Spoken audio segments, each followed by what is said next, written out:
नमस्कार दोस्तों, आर के एन अकेडमी पर आपका हार्दिक स्वागत एवं अभिनंदन। दोस्तों, इस चैनल को सब्सक्राइब अवश्य करें। दोस्तों, हम विश्व से भारत का सांस्कृतिक संबंध अर्थात बृहत्तर भारत के बारे में अध्ययन कर रही थी। इस क्रम में आज हम उत्तर व उत्तर पूर्व के देशों के साथ भारत के सांस्कृतिक संबंधों के बारे में जानकारी प्राप्त करेंगे। इस कड़ी में आज हम सबसे पहले तिब्बत के बारे में जानकारी प्राप्त करेंगे। दोस्तों, महाभारत व कालिदास के रघुवंश में तिब्बत को क्या कहा गया है? त्रिविष्टप कहा गया है। क्या कहा गया है? त्रिविष्टप कहा गया है। किसमें कहा गया है? महाभारत व कालिदास के रघुवंश में। कालिदास ने एक ग्रंथ लिखा है रघुवंश, उसमें क्या कहा गया है? तिब्बत को त्रिविष्टप कहा गया है। इसे छोल का भी कहा जाता है। तिब्बत को क्या कहा जाता है? छोल खा भी कहा जाता है। तो महाभारत व कालिदास के रघुवंश में इसे क्या कहा गया? त्रिविष्टप कहा गया और इसे छोल का भी कहा जाता है। यहाँ का एक राजा था शान गेम्पो। उसने एक विद्वान थोनवी संबोट को कहां पर भेजा? नालंदा भेजा। और किस लिए भेजा? अभिलेख, व्याकरण एवं भाषा विज्ञान के अध्ययन के लिए। तो यहां का एक राजा था तिब्बती राजा। कौन? सांग सन गेम्पो। सांग सन गेम्पो क्या था? तिब्बती राजा था और इसने थोनमी संबोट, किसको? थोनमी संबोट नामक विद्वान को कहां भेजा था? नालंदा भेजा। और किस लिए भेजा था? अभिलेख, व्याकरण भाषा विज्ञान के अध्ययन के लिए कहां भेजा? नालंदा भेजा। और थोनवी संबोट ने तिब्बती जो भाषा की वर्णमाला व व्याकरण का आविष्कार किया। कहां पर? नालंदा में। तो थोनवी संबोट ने क्या किया? नालंदा में जो तिब्बती भाषा की वर्णमाला व व्याकरण का आविष्कार किया। तिब्बती भाषा की वर्णमाला व व्याकरण का आविष्कार किया। किसने किया दोस्तों? थोनवी संबोट ने। तो यहाँ का एक राजा था तिब्बत का, तिब्बती राजा सांग सन गेम्पो। उसने एक विद्वान थोनवी संबोट को कहां भेजा? नालंदा भेजा। और क्यों भेजा दोस्तों? व्याकरण, अभिलेख व भाषा जो विज्ञान के अध्ययन के लिए भेजा। और नालंदा में जो थोनवी संबोट ने तिब्बती भाषा की वर्णमाला व व्याकरण का आविष्कार किया। थोनवी संबोट को तिब्बती साहित्य या वर्णमाला का जनक कहा गया है। थोनवी संबोट को क्या कहा गया है दोस्तों? थोनवी संबोट को तिब्बती व्याकरण का जनक व या वर्णमाला का जनक कहा गया है। तिब्बत थोनवी संबोट को क्या कहा गया है दोस्तों? तिब्बती साहित्य का जनक। तिब्बती साहित्य या वर्णमाला का जनक कहा गया है या वर्णमाला का जनक कहा गया है? किसे कहा गया है? थोनवी संबोट को तिब्बती साहित्य या वर्णमाला का जनक कहा गया है। बौद्ध धर्म से पूर्व तिब्बती लोग बौद्ध धर्म के अनुयायी थे। बौद्ध धर्म से पूर्व यहाँ के लोग किस धर्म के अनुयायी थे दोस्तों? बौद्ध धर्म के अनुयायी थे। जो बौद्ध धर्म से पूर्व जो तिब्बती लोग जो थे वो किस धर्म के अनुयायी थे? बौद्ध धर्म के अनुयायी थे। राजा सन गेम्पो ने बौद्ध धर्म को देशव्यापी बनाने के लिए क्या किया? नालंदा से शांति रक्षित व औदंतपुरी से पद्म संभव को आमंत्रित किया। तो सन गेम्पो ने किसको आमंत्रित किया?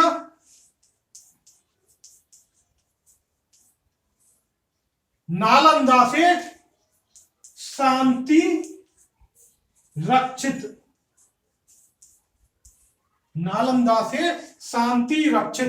व औदंतपुरी से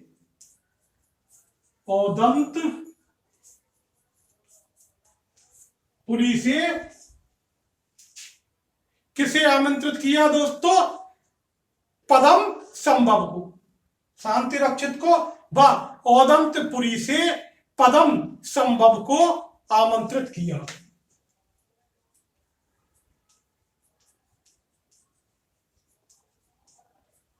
तो बौद्ध धर्म को देशव्यापी बनाने के लिए किसने?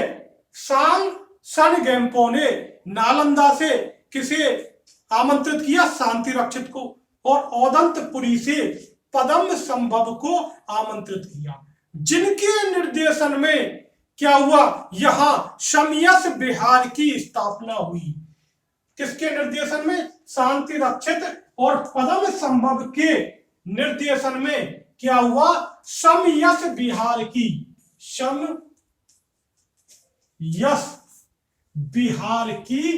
स्थापना हुई। किसके निर्देशन में? शांति रक्षित और पद्म संभव के निर्देशन में शमयस विहार की क्या हुई? स्थापना हुई, जिसकी वास्तुविद्या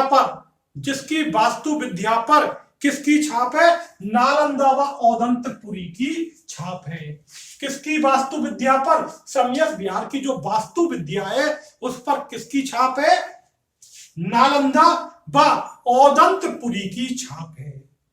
पद्म संभव ने क्या किया कि तिब्बत में बौद्ध धर्म की वज्रयान शाखा को लोकप्रिय बनाया। पद्म संभव ने किसको लोकप्रिय बनाया? बौद्ध धर्म की वज्रयान शाखा को। पद्म संभव ने बौद्ध धर्म की वज्रयान शाखा को लोकप्रिय बनाया। किसने? पद्म संभव ने किसको लोकप्रिय बनाया? बौद्ध धर्म की वज्रयान शाखा को। और पद्म संभव को तिब्बत में द्वितीय बुद्ध कहा गया है। पद्म संभव को तिब्बत में क्या कहा गया है? द्वितीय बुद्ध। पद्म संभव को क्या कहा गया है? तिब्बत में द्वितीय बुद्ध कहा गया है। तो तिब्बत में द्वितीय बुद्ध कहा गया है। तो दोस्तों तिब्बत को क्या कहा गया है? त्रिविष्टप। किसमें कहा गया है? महाभारत व कालिदास के रघुवंश में त्रिविष्टप कहा गया है। इसे छोल का भी कहा जाता है। यहाँ का तिब्बती राजा था सन गेम्पो। उसने एक विद्वान थोनवी संबोट को कहां भेजा? नालंदा भेजा था। और नालंदा कहां पर है दोस्तों? बिहार में स्थित है। तो नालंदा भेजा था। और नालंदा किस लिए भेजा था? अभिलेख, भाषा विज्ञान व व्याकरण के अध्ययन के लिए भेजा था। और इसने नालंदा में तिब्बती भाषा की वर्णमाला व व्याकरण का आविष्कार किया। और थोनवी संबोट को क्या कहा जाता है? तिब्बती साहित्य या वर्णमाला का जनक कहा जाता है। थोनवी संबोट को क्या कहा जाता है? तिब्बती साहित्य व वर्णमाला का जनक कहा जाता है। और बौद्ध धर्म के आने से पूर्व तिब्बत में कौन से धर्म के अनुयायी थे? बौद्ध धर्म के अनुयायी थे। तिब्बत में बौद्ध धर्म से पूर्व यहाँ किस धर्म के अनुयायी थे? तिब्बती लोग बौद्ध धर्म के अनुयायी थे।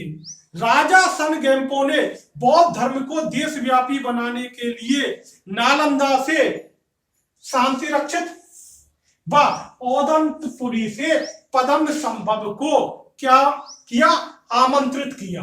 और उनके निर्देशन में क्या हुआ? समयस विहार की क्या हुई? स्थापना हुई। किसके निर्देशन में? शांति रक्षित व पद्म संभव के निर्देशन में समयस जो विहार है उसकी स्थापना हुई। और इस पर किसकी छाप है? नालंदा व औदंतपुरी की छाप है। पद्म संभव ने तिब्बत में बौद्ध धर्म की वज्रयान शाखा को लोकप्रिय बनाया। दोस्तों, तिब्बत में बौद्ध धर्म की जो वज्रयान शाखा है उसको लोकप्रिय किसने बनाया? दोस्तों, पद्म संभव ने बनाया। और पद्म संभव आए कहां से थे? ये औदंतपुरी से आए थे। किसके आमंत्रण पर आए थे? ये सांग सन गेम्पो के आमंत्रण पर ये आए थे। दोस्तों, पद्म संभव को तिब्बत में क्या कहा जाता है? द्वितीय बुद्ध कहा जाता है। अगला देश है दोस्तों चीन। अगला देश कौन सा है? चीन। तो महाभारत और मनुस्मृति में चीन का उल्लेख है। चीन का उल्लेख किसमें है? महाभारत में भी देखने को मिलता है। महाभारत व मनु स्मृति में चीन के बारे में उल्लेख किया गया है। और अर्थशास्त्र में चीनी रेशम का वर्णन है। अर्थशास्त्र में किसका वर्णन है दोस्तों? चीनी रेशम का वर्णन है। अर्थशास्त्र में चीनी रेशम का वर्णन है। कालिदास ने अपना एक नाटक लिखा है अभिज्ञान शकुंतलम। उसमें चीनांशुक का उल्लेख है, अर्थात चीनी रेशम। तो कालिदास ने एक नाटक लिखा है। कालिदास ने एक नाटक लिखा है अभिज्ञान शकुंतलम। अभिज्ञान शकुंतलम में किसका उल्लेख है? चीनांशुक का लेखक, चीनांशुक का उल्लेख है, अर्थात चीनी रेशम का उल्लेख किया गया है। दोस्तों, इसका मतलब है भारत में जो चीनी रेशम जो है उसकी बड़ी कद्र थी, जो कि चीन से भारत को आयात किया जाता है। इसके अलावा द्वितीय शताब्दी ईसवी पूर्व में मैसूर में द्वितीय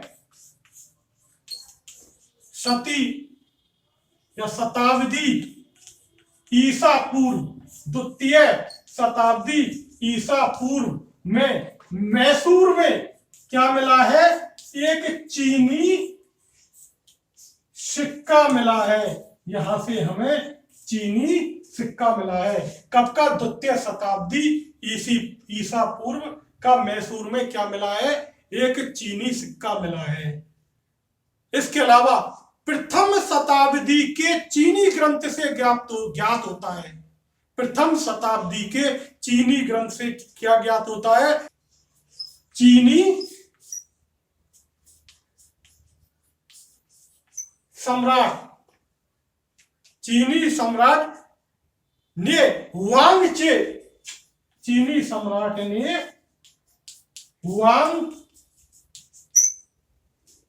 हुआंगचे के शासक के पास बहुमूल्य उपहार एवं दूत मंडल भेजे थे।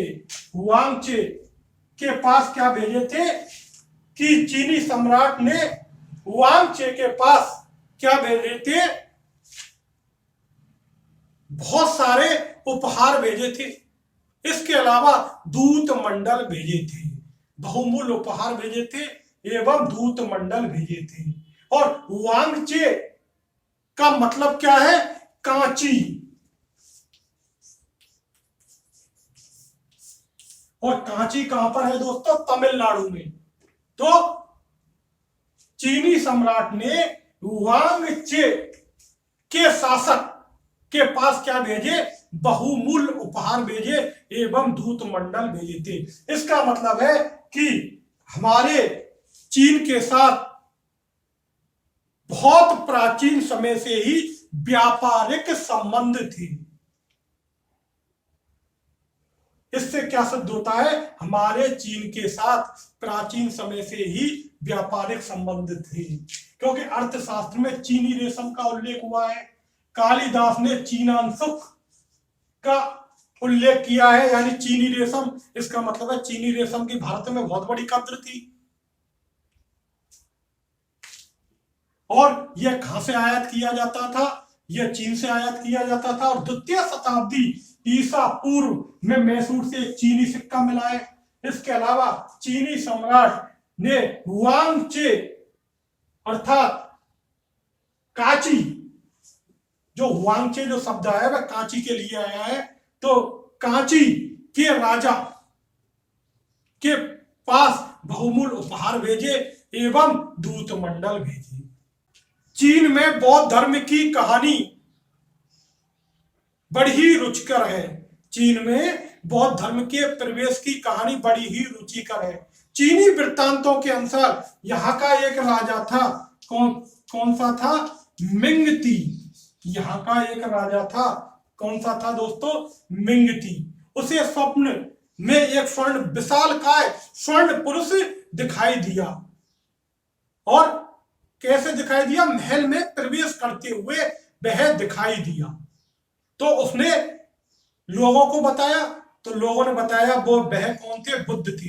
तो उन्होंने पश्चिम की ओर क्या भेजे? दूत भेजे, जो धर्म रत्न व कश्यप मातंग नामक दो भारतीय बौद्ध भिक्षुओं को अपने साथ ले आए। किस किस को ले आए दोस्तों? धर्म रत्न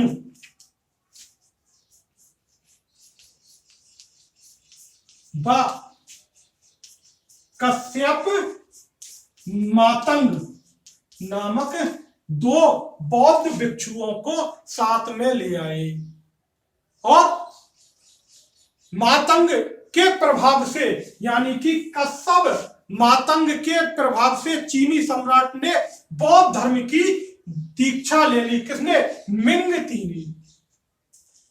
दोस्तों चीनी सम्राट जो मिंगती था, उसे क्या दिखा?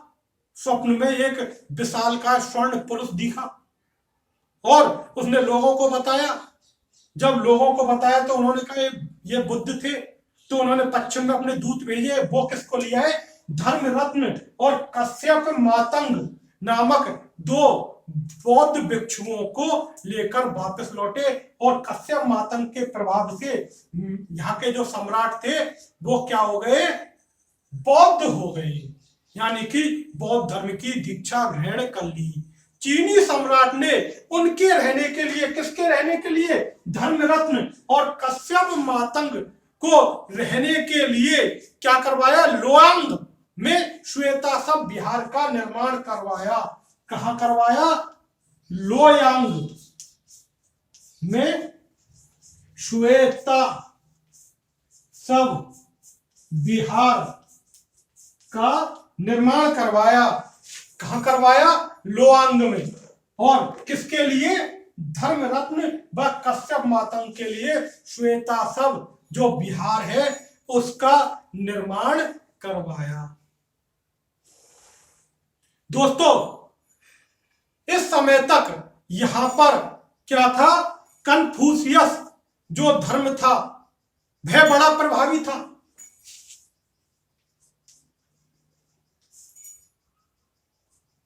कन्फ्यूशियस।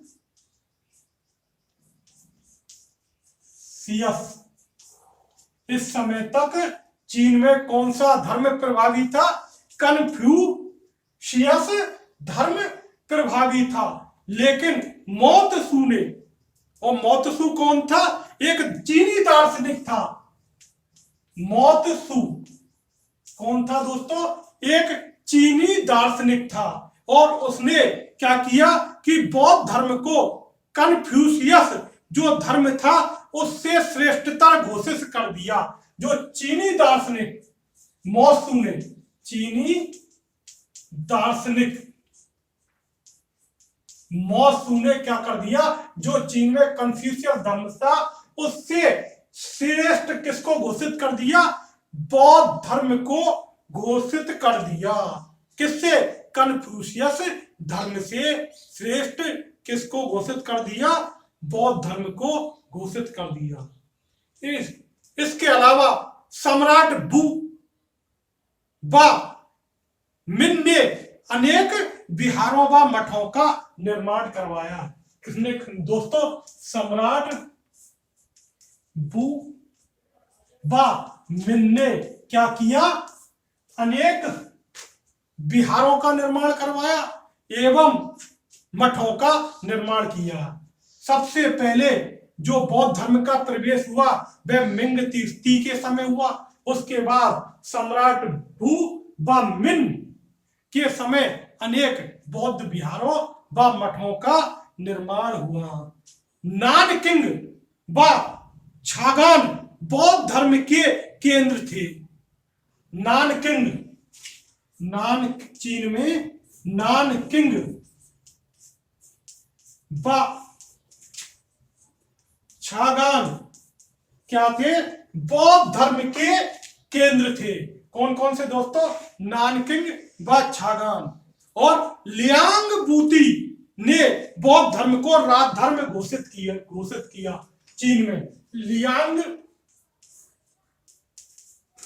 बूती ने क्या किया? राजधर्म घोषित किया।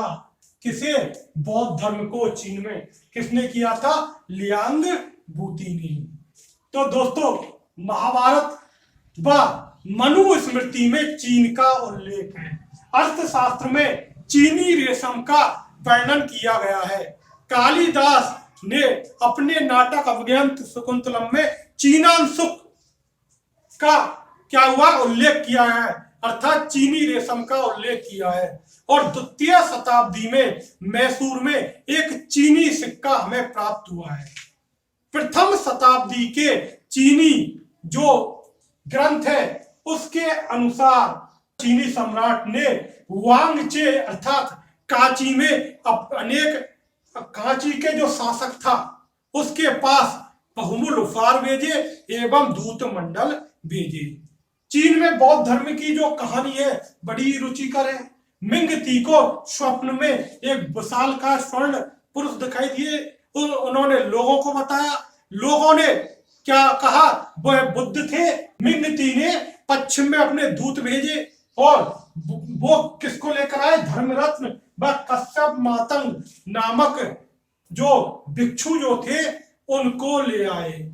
और उन्होंने मिंगती ने धर्मरत्न व कश्यप मातंग को लोआंग में श्वेताश्व विहार का क्या करवाया? निर्माण करवाया। और उसके बाद क्या है? सम्राट बू व मिन ने अनेक बौद्ध विहारों का निर्माण करवाया व मठों का निर्माण करवाया।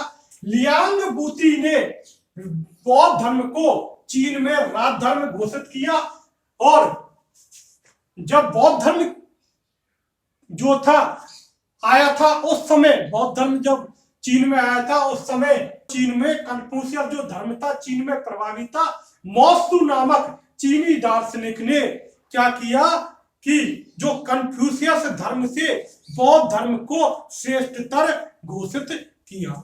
दोस्तों इसके बाद सुई व तांग वंशों के संरक्षण में, दोस्तों इसके बाद सुई व तांग वंश के संरक्षण में क्या हुआ? चीन में बौद्ध धर्म का तेजी से प्रसार हुआ।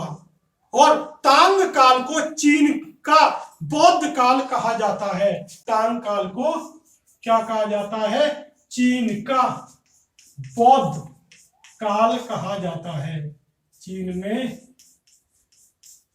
चीन का बौद्ध काल कहा जाता है। किसको? तांग काल को चीन का बौद्ध काल कहा जाता है। चीन में बौद्ध धर्म की लोकप्रियता का प्रधान कारण धर्म प्रचारकों का उत्साह था। जो चीन में बौद्ध धर्म की जो लोकप्रियता थी, उसका जो प्रमुख कारण था वह क्या था? धर्म प्रचारकों का उत्साह था। चौथी सदी में चीन में बौद्ध धर्म का प्रचार बड़ी तेजी से हुआ। चीन में चौथी सदी में जो बौद्ध धर्म का जो प्रचार था बड़ी तेजी से हुआ। इसमें जो कूची के भिक्षुओं ने क्या किया? बहुत उत्साह दिखाया। कूची के जो भिक्षु जो थे उन्होंने बहुत उत्साह दिखाया। और इसमें क्या हुआ? कौन प्रमुख था? कुमार जीव नामक जो विद्वान था वह प्रमुख था, जिसने क्या है? चीन में बौद्ध धर्म के प्रचार में बड़ा उत्साह दिखाया। कौन था? कुमार जीव के बारे में दोस्तों हमने पिछली क्लास में कुछ अध्ययन किया था। कुमार जीव के बारे में हमने पिछली क्लास में कुछ अध्ययन किया था। और कुमार जीव ने बौद्ध विद्वान कौन था? बंधु दत्त से बौद्ध धर्म की दीक्षा ली थी। कुमार जीव ने किसकी दीक्षा ली थी? बौद्ध धर्म की दीक्षा किससे ली थी? बंधु दत्त नामक विद्वान से बौद्ध धर्म की दीक्षा ली थी। कुमार जीव जब कूची में बौद्ध धर्म का प्रचार कर रहे थे, तो इन्हें लाने के लिए चीनी सेना को भेजा गया था। और कब? 384 ईस्वी में। किसको भेजा गया था? कुमार जीव को लेने के लिए चीनी सेना ने 384 ईस्वी में क्या किया? इनको लेने के लिए वहां पर आक्रमण कर दिया। और कुमार जीव को लाया गया छागन।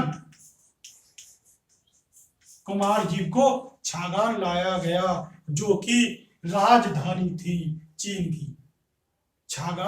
राजधानी छागन लाया गया। किसको? कुमार जीव को।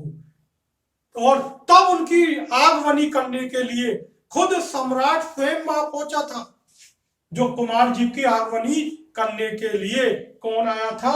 खुद सम्राट इनसे मिलने के लिए पहुंचे थे। जो कुमार जीव था उनकी आगमनी करने के लिए स्वयं चीन के सम्राट पहुंचे थे। अब कुमार जीव ने वहां पर क्या किया? कई बौद्ध ग्रंथों की रचना की।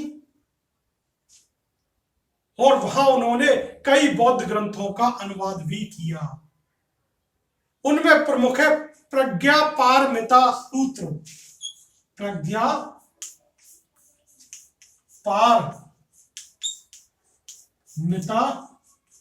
सूत्र इन्होंने क्या किया? और इसका क्या किया? इन्होंने चीनी भाषा में अनुवाद किया। प्रज्ञापारमिता सूत्र का चीनी भाषा में अनुवाद किया। किसने किया दोस्तों? कुमार जीव ने। और कुमार जीव ने चीन में महायान शाखा का विकास किया। किस शाखा का विकास किया? महायान शाखा का विकास किया। किसने किया दोस्तों चीन में महायान शाखा का? कुमार जीव ने महायान शाखा का विकास किया। कहां पर किया? चीन में किया। कुमार जीव ने स्वयं चीनी भाषा में अश्वघोष का जीवन चरित्र लिखा। अश्वघोष का जीवन चरित्र लिखा। अश्वघोष का जीवन चरित्र लिखा। किसने लिखा? चीनी भाषा में। किसने लिखा दोस्तों? कुमार जीव ने क्या लिखा? अश्वघोष का जीवन चरित्र लिखा। दोस्तों कौन कौन से जो विद्वान थे जो चीन गए बौद्ध धर्म का प्रचार करने के लिए? उनमें प्रमुख है बुद्ध, यश, गुण, बर्मन, परमार्थ। इनके अलावा है धर्मगुप्त, बोधि धर्म, धर्मगुप्त,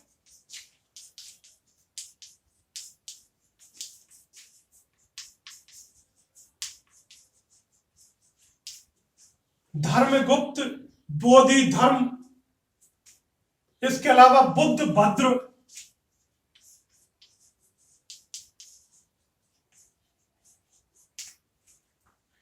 बुद्ध भद्र आदि विद्वान कहां पर गए थे दोस्तों? चीन गए थे। किस लिए गए थे? बौद्ध धर्म का प्रचार करने के लिए।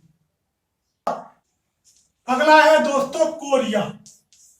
कोरिया, यहां जो बौद्ध धर्म पहुंचा था वह चीन से पहुंचा था और यहां बोधि धर्म एवं अन्य जो बौद्ध भिक्षु थे उन्होंने बौद्ध ग्रंथों का कोरियाई भाषा में अनुवाद किया। बोधि धर्म व अन्य जो बौद्ध भिक्षुओं ने बौद्ध ग्रंथों का कोरियाई भाषा में अनुवाद किया। अगला है दोस्तों जापान। जापान में जो बौद्ध धर्म कहां से पहुंचा दोस्तों? कोरिया से पहुंचा। जापान में बौद्ध धर्म कहां से पहुंचा था? कोरिया से पहुंचा था। और कब पहुंचा था? 538 ईस्वी में। कब पहुंचा था दोस्तों? 538 ईस्वी में कोरिया से जापान बौद्ध धर्म पहुंचा था। और जापान में बौद्ध धर्म के दो पंथ थे।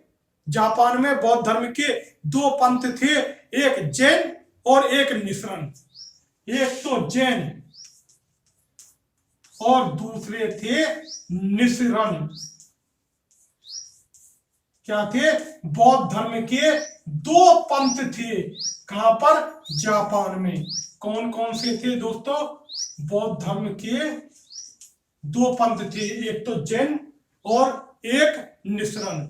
बोधि धर्म के जो सिद्धांतों को मानने वाले जैन थे, सह धर्म पुंडरिक के सिद्धांतों को मानने वाले कौन थे? निसरण। सह धर्म पुंडरिक के सिद्धांतों को मानने वाले कौन थे दोस्तों? निसरण। और बोधि धर्म के जो सिद्धांत जो थे उनको मानने वाले क्या कहलाते थे? जिन कहलाते थे। स्रोत नामक राजा के काल में, स्रोत नामक राजा के काल में जापान में बौद्ध धर्म को राजधर्म घोषित किया गया। बौद्ध धर्म को राजधर्म किसके काल में जो घोषित किया गया? स्रोत नामक राजा के काल में क्या किया गया? जापान में बौद्ध धर्म को राजधर्म घोषित किया गया। जापान के एक शासक थे शोटोकू ने बौद्ध धर्म के प्रचार के लिए वही नीति अपनाई जो मौर्य सम्राट अशोक ने भारत में अपनाई थी। जापान के एक शासक थे शोटोकू। जापान में एक शासक थे शोटोकू। शोटोकू जापान में एक शासक थे शोटोकू। उन्होंने क्या अपनाई? नीति अपनाई बौद्ध धर्म के प्रचार के लिए। जो नीति भारत में अशोक ने अपनाई वही अपनाई। 733 ईस्वी में बोधिसेन नामक बौद्ध भिक्षु जापान गए। बोधिसेन नामक जो बौद्ध भिक्षु थे वह जापान गए। कब गए थे दोस्तों? 733 ईस्वी में बोधिसेन नामक बौद्ध भिक्षु जापान गए। कोरिया व जापान से बौद्ध धर्म कहां पहुंचा? Mongolia, Manchuria, Siberia. Mongolia,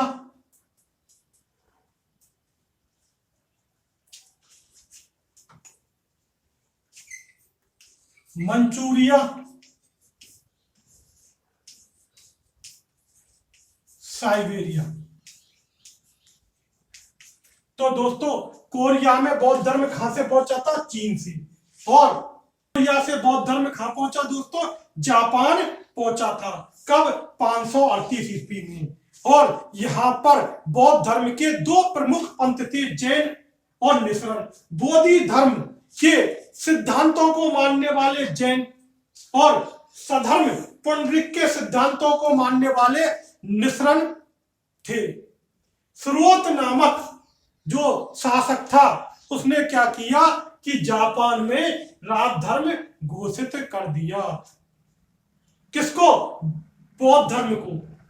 Japan में बौद्ध धर्म को राज धर्म घोषित किसने किया? स्रोत नामक शासक ने बौद्ध धर्म को क्या किया? राज धर्म घोषित कर दिया जापान में।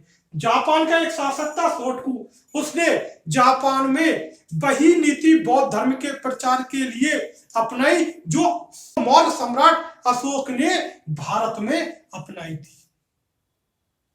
733 ईस्वी में बोधिसेन नामक भिक्षु खांगे जापान गए। कहां गए थे? बोधिसेन नामक भिक्षु जापान गए और उन्हें क्या बौद्ध विहारों का कुलपति नियुक्त किया गया। क्या किया गया? बौद्ध विहारों का कुलपति। बोधिसेन को बौद्ध विहारों का